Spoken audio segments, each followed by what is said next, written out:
It's been a crazy couple weeks, so let's go ahead and get this going. Welcome back to the channel. My name is Jason the Funky Trumpet. If this is not your first time, welcome to Musical Experience. Band Geek Reacts. Oh my god, we have been covering some of the best drum corps shows in the past 30 years. But I want to take it back a little bit further because I want to tell you guys a story. Was a program called Blast that you should look them up. We'll find it and put it up here. I have the DVD. I have seen them multiple times. I saw them plenty of times live, and it's one of the coolest shows I've ever seen. And they came out of a drum corps. That drum corps was known as Star of Indiana. And Star of Indiana had some of the most pristine drill you have ever seen in your entire life. So ladies and gentlemen, if you want to hang around for just a little bit, not too long, I'm going to show you, may he rest in peace, the legendary drill design of George Zingali. This man, this massive titan of artwork, drew some of the most intricate drill to ever be marched. And we're going to check out just a snippet of it. Star of Indiana, 1991. So you're thinking a long, long time ago, it's going to be, oh man, wait, this is my grandpa. No. Watch the drill. Listen to the music. We've talked about company fronts. We've talked about rolling circles. Pay attention because you're going to see something in this show that was put on in the story will be told. We'll do it in another video, but it's magical, and it's called the Cross to Cross. Stay to the end to watch. Like, share, subscribe. Let's get right to it.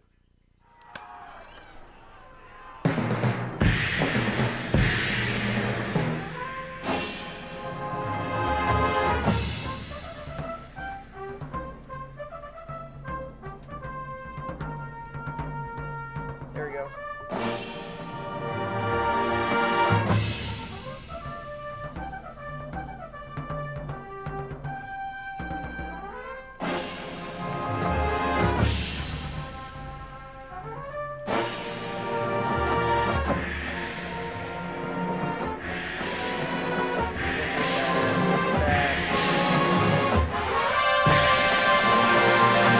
That's brilliant.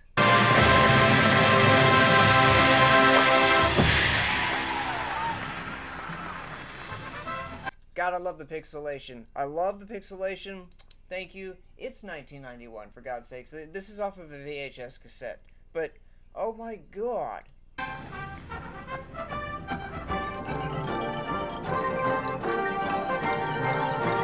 at those lines.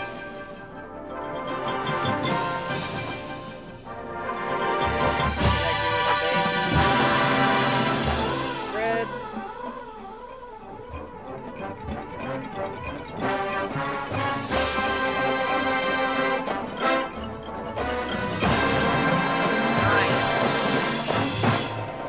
Watch the block, watch the block.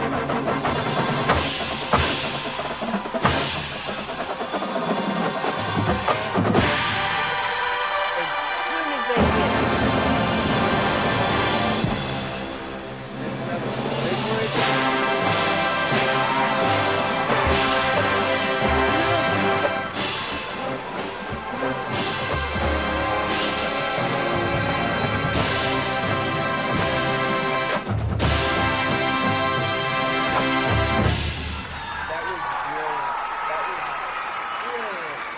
That was beautiful. It was awesome. Look at how clean everything is. Look at that.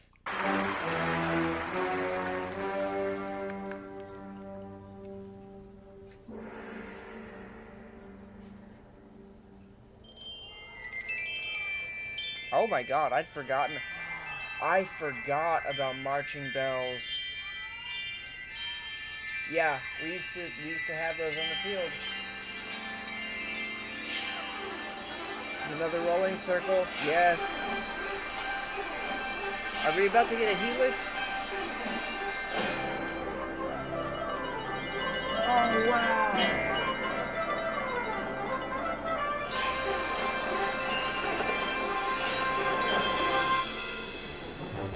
God, those bells. It makes my back hurt just looking at the bells.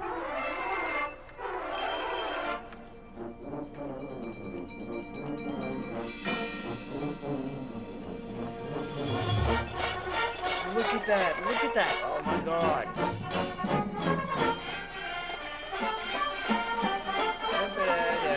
I like that. Yeah.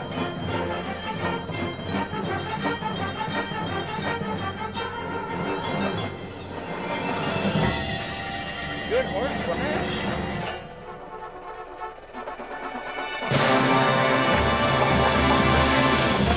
Nice.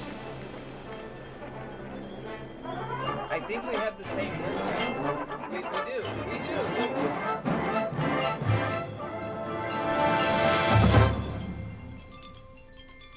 Little fish. I like it. That's funny.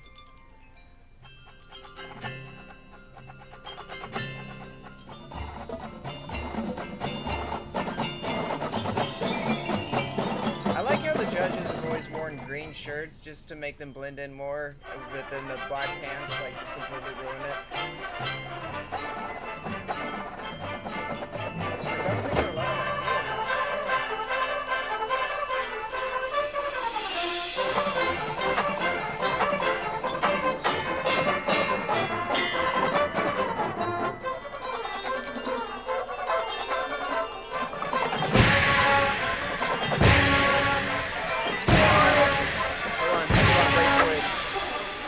Yeah, they're gonna get faster.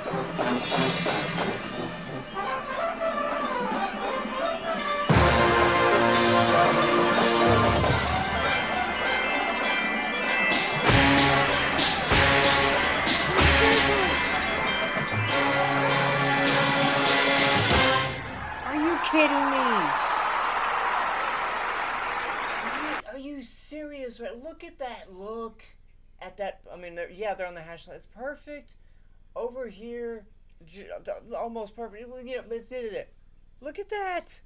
Oh my God. That is just a beautiful, wow.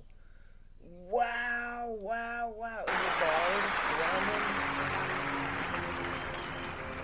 Oh my gosh.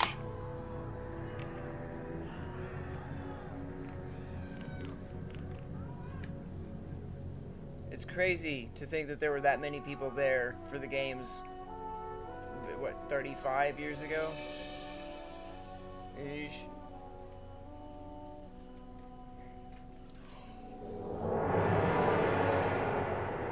No! What?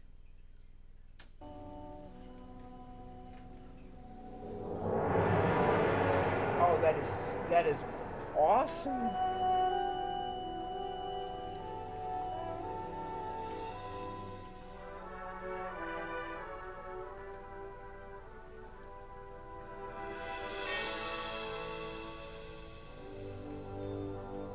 I've seen people sing into marimbas. I've never seen somebody pull a bowstring across the... Wow.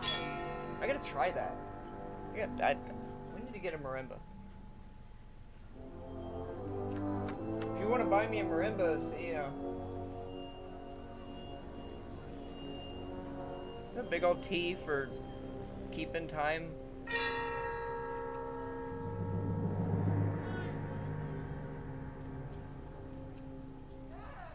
Now it's an X. On your left, baby girl. He has risen, baby girl.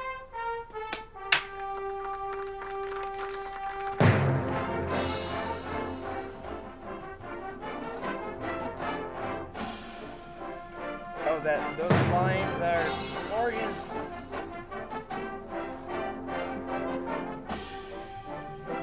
And it's only gonna get faster. Knowing Star. Whoa. Do they all have symbols?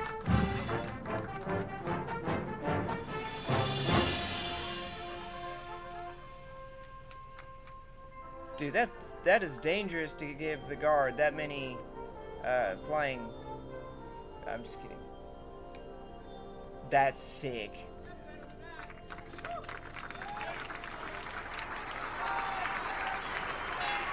That's sick. I love it. Another rotating circle. I don't know why. I had this fascination with them. When they're done properly, they look awesome.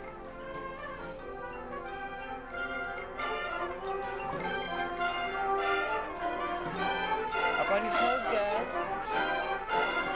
There you go. Yeah, you can see what like writing on the bottoms of their shoes.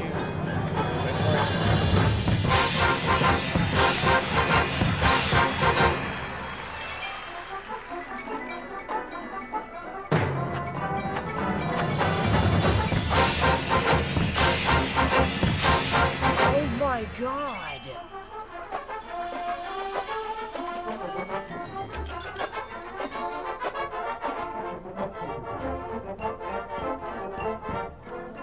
There we go.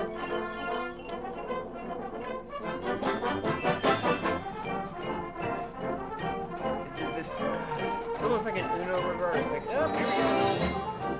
I love it. I love it. Fold.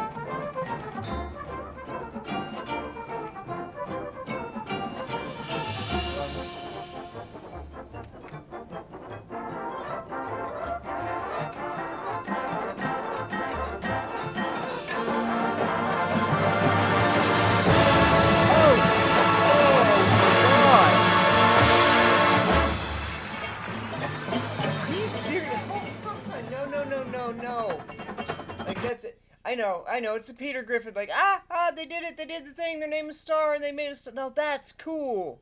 That's how you get that, honestly, that reminds me of Mario, like the original one, when you'd get to the little hut, and you'd have to spin, and you'd get the, that's freaking awesome, and look how clean it is, too. Look how clean that is.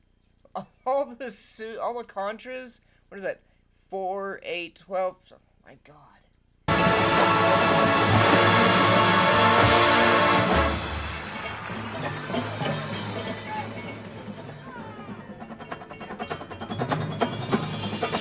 Traditional grip.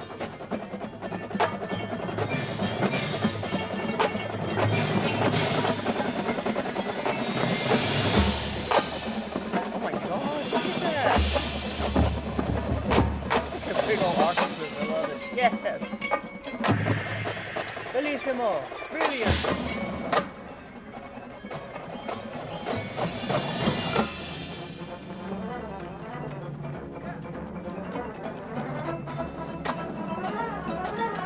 Nice work, Mellows.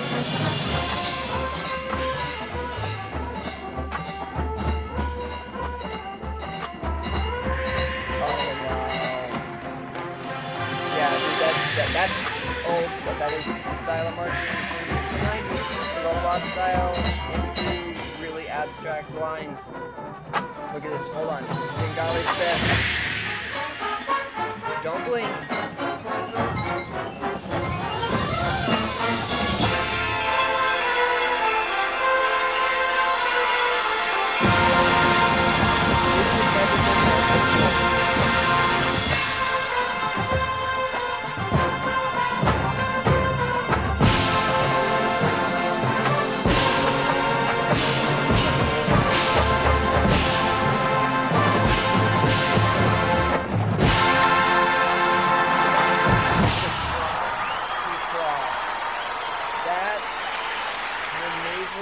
Had never been done before. That maneuver was, oh my god, that absolutely blew the audience away. And the reason I say that is, if you want to stick around for just a minute with me, I've actually found a couple of reasons why some of these work so well. And what gets me is that moment almost didn't happen. And I want to talk to you about, George Zingali. But I think, hold on. I think there's a better way to do it. If I can find this, because George Zingali is somebody who should be remembered, and history isn't always, we all have short memories. So, stick with me on this. When watching drum corps shows, the one thing that always fascinated me the most was the visual design aspects. See, somebody had to go out and plot out where every member would march to and when. There's your cross to cross. There's your cross to cross. Drills have been so mind-boggling that I could never even imagine thinking about. Obligatory like, share, subscribe. You guys know the drill. Hit the notification bell when I drop a video you see it first. We get to 500 subscribers, I will send out a 3D print pack. Get to 1,000, I'll send out some stickers and a bigger 3D print pack. How they would work in my head. But someone had to create what would be this kind of modern drill design. And that someone is George Zingali.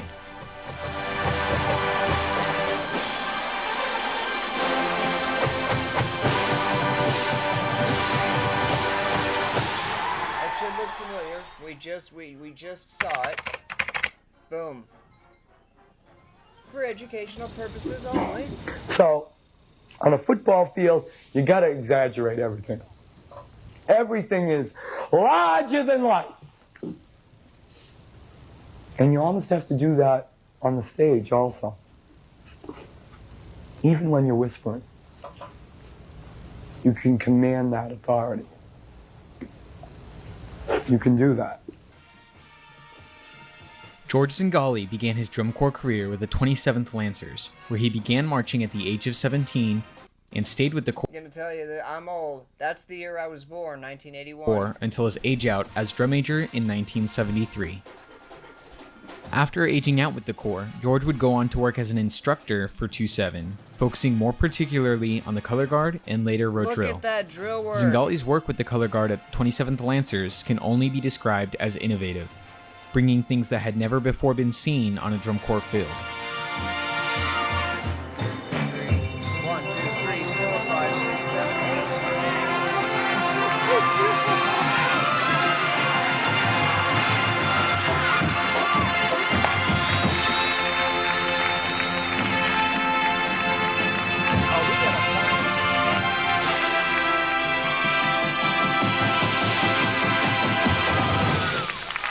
We gotta find this show. We gotta find that show.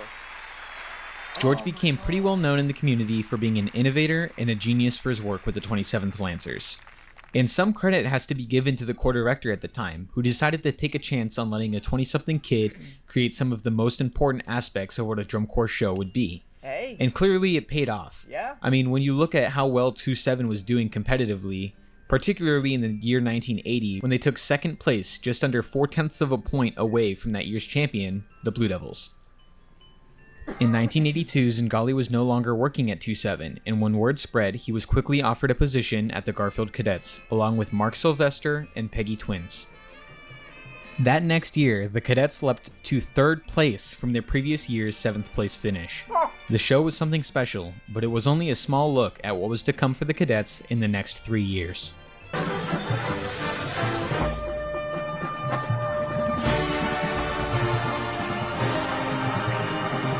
mean, look at his drill work. Look at that.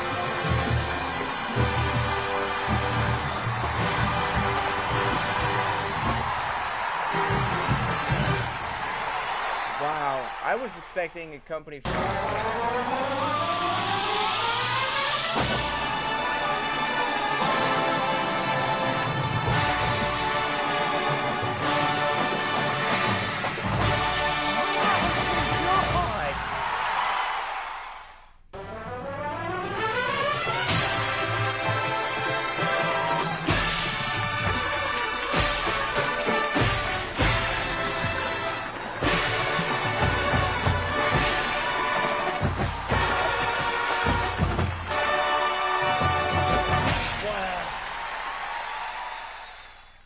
And so, the Cadets got the first... That is crazy. That is crazy. I'd forgotten the Cadets did kind of own the 80s. ...ever three-peat. I can't say how much of that success was off the back of Zingali's work, but I would say... Are you serious? I can. I mean, they went from, what, 7th to 3rd and then won 3 in a row? Yeah. It at least wasn't a coincidence that the Corps found its success just 1 year after bringing on someone who was already known for bringing innovation to the activity. That's like bringing in Robert Downey Jr. and not expecting it to be something amazing. Like, Oppenheimer was awesome. Might not be everyone's cup of tea, but he nailed it. Everything he does... Doolittle was a horrible movie. He still was amazing in it. There's one thing I'd like to point out. Hopefully you'll notice some stark differences in how the drill was written. Just between the clip of 27th Lancers and these clips of cadets, symmetrical drill was starting to lose its hold on drum corps. And while George was not the first one to do asymmetrical drill, I like to believe that he felt like the cuffs of symmetrical drill were being unshackled, because it's from here on that we would see the true genius of Zingali's drill designs. Before we move on to focusing on the feats of Zingali's drill, I think it's important to point out what George's mindset was when drawing his designs. At this time, computer-aided drill design was still in its infancy. Poware existed as an idea. Yeah, my son is writing transcriptions on his iPad, and dude, I would have killed for that type of technology when I was his age. I still have the sheets of paper that I would write on. My ADHD is so bad I get halfway through a song and I forget what I was writing.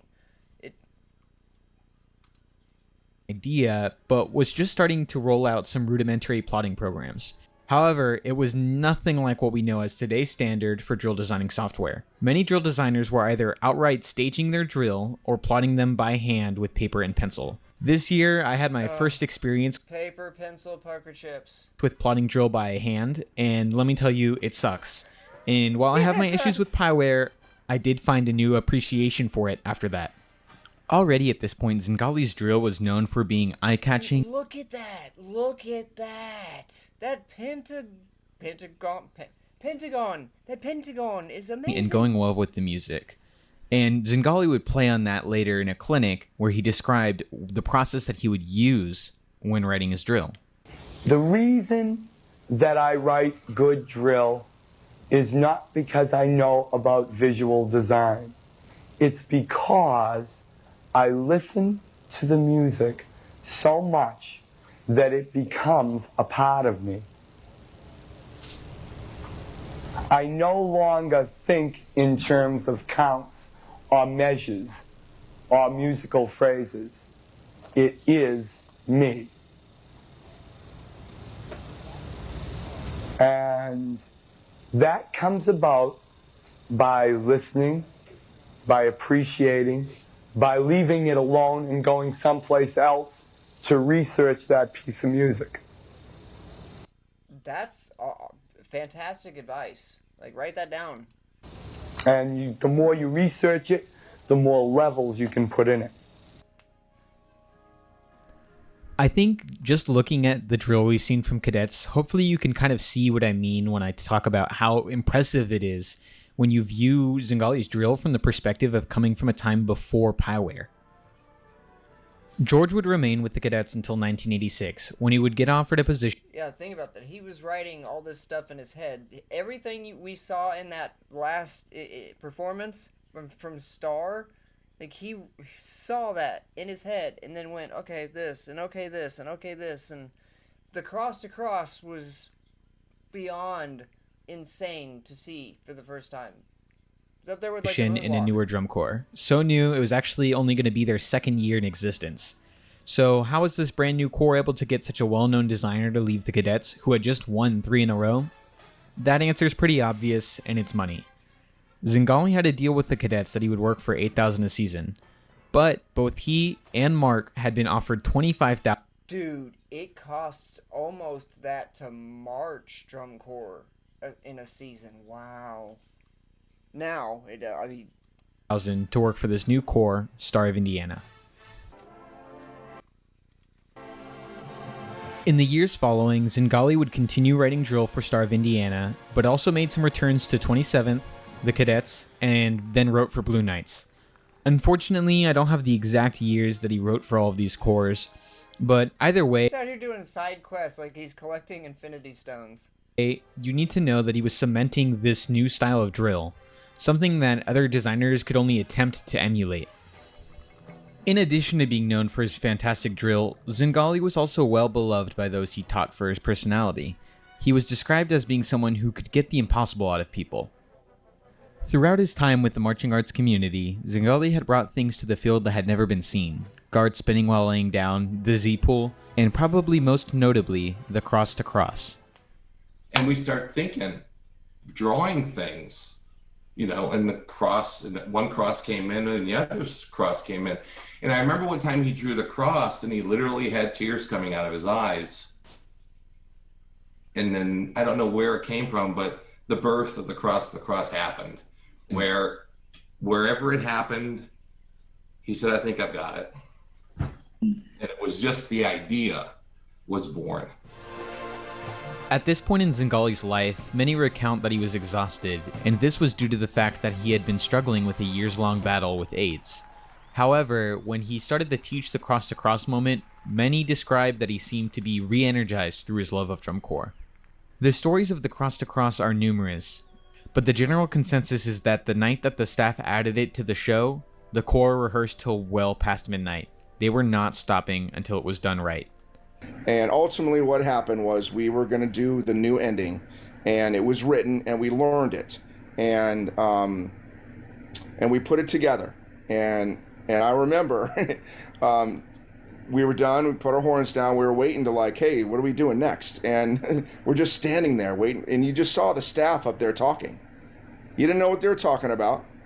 You just see the staff talking. And Jim Mason brought everybody in and said, hey guys, it's not right. And George Zingali, who was sick at the time, he was leaving the next day. So it had to get done. And by the way, this is the last 2 weeks of the year.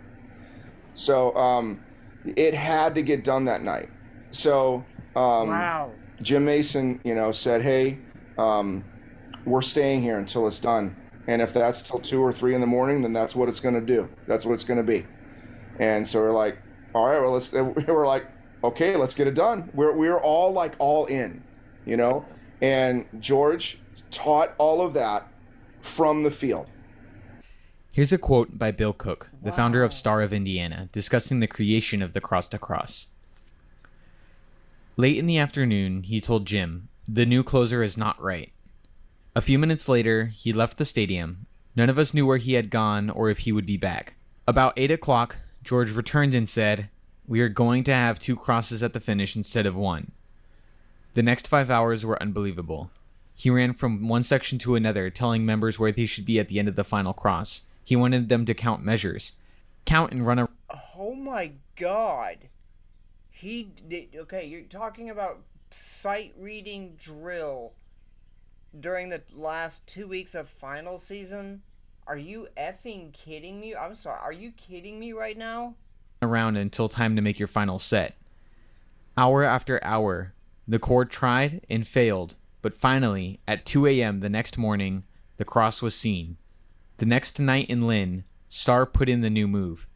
Needless to say, there were more than a few wrecks at the end, but we won over Santa Clara Vanguard by 1.9 points.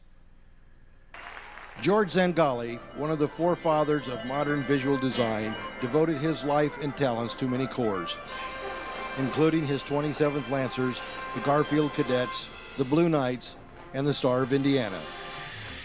George came to Star in 1985 for the first of his 4 seasons with the Corps.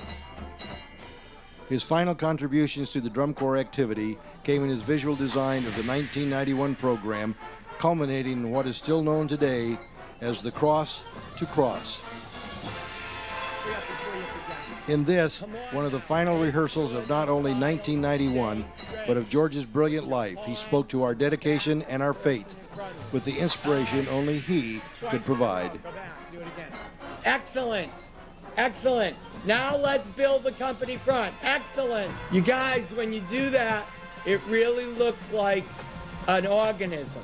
You're doing really good. Into the cross. Build into the cross. It's a very important statement. It's a statement about life. Wow. It's a statement about how much work you've done all year. It's a statement about your beliefs in life and God and you and who you are. It's such a brilliant design too. From a legend gone way too soon. Ladies and gentlemen, yeah, he was 40 years old when he passed away. And that man influenced many drill writers to this very day. Wow. All right. Go practice. In the next one, I have something special. We're talking about him. Speaking of going back, we have something that will what's the word I'm looking for? Incorporate a lot of people from the Wayback Machine and the Wayback Machine, and it's an alumni core. It's going to be awesome, and yeah, I can't wait. I cannot wait to show you guys that. I have that coming up very soon.